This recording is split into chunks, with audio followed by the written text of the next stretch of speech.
ரொம்ப டயர்டா இருக்கு. இயற்கையான டேட்ஸ், பாதாம், பிஸ்தா, கேஷு அண்ட் ஹனி கொண்டு தயாரிக்கப்பட்ட லயன் டேட் நட் பைட்ஸ்.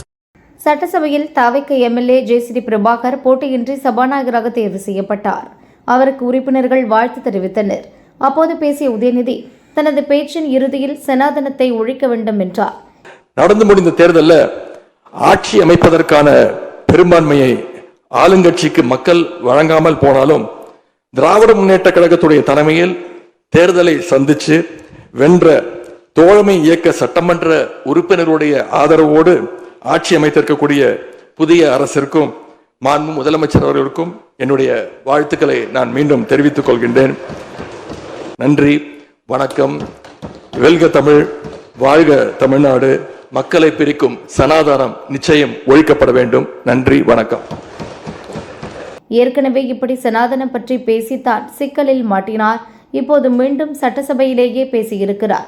இதற்கு பாஜகவும் இந்து அமைப்புகளும் கடும் கண்டனம் தெரிவித்துள்ளன. விஜயை மிரட்டுவதற்காகவே தேவையே இல்லாமல் விஜய் பேசியதாக பாஜக தலைமை செய்தி தொடர்பாளர் நாராயணன் திருப்பதி குற்றம் சாட்டியுள்ளார். மக்களை பிரிக்கும் சனாதனம் நிச்சயம் ஒழிக்கப்பட வேண்டும் என்று உதயநிதி ஸ்டாலின் அவர்கள் இன்று சட்டசபையிலே பேசியிருக்கிறார்.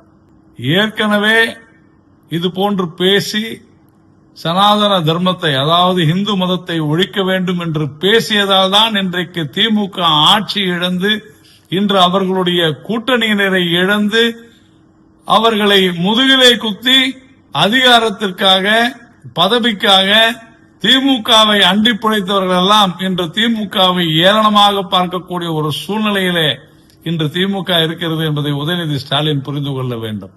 இப்படியே தொடர்ந்து பேசிக் கொண்டிருந்தால் திமுகவை தமிழகத்திலிருந்து பிரித்து மேய்ந்து மக்கள் முற்றிலுமாக ஒழித்து விடுவார்கள் என்பதை உதயநிதி ஸ்டாலின் உணர வேண்டும். இன்றைக்கு சட்டசபையில ஒரு உள்நோக்கத்தோடு வேண்டும் என்று திட்டமிட்ட ரீதியில் தான் உதயநிதி ஸ்டாலின் இதை பேசியிருப்பதாக நான் கருதுகிறேன்.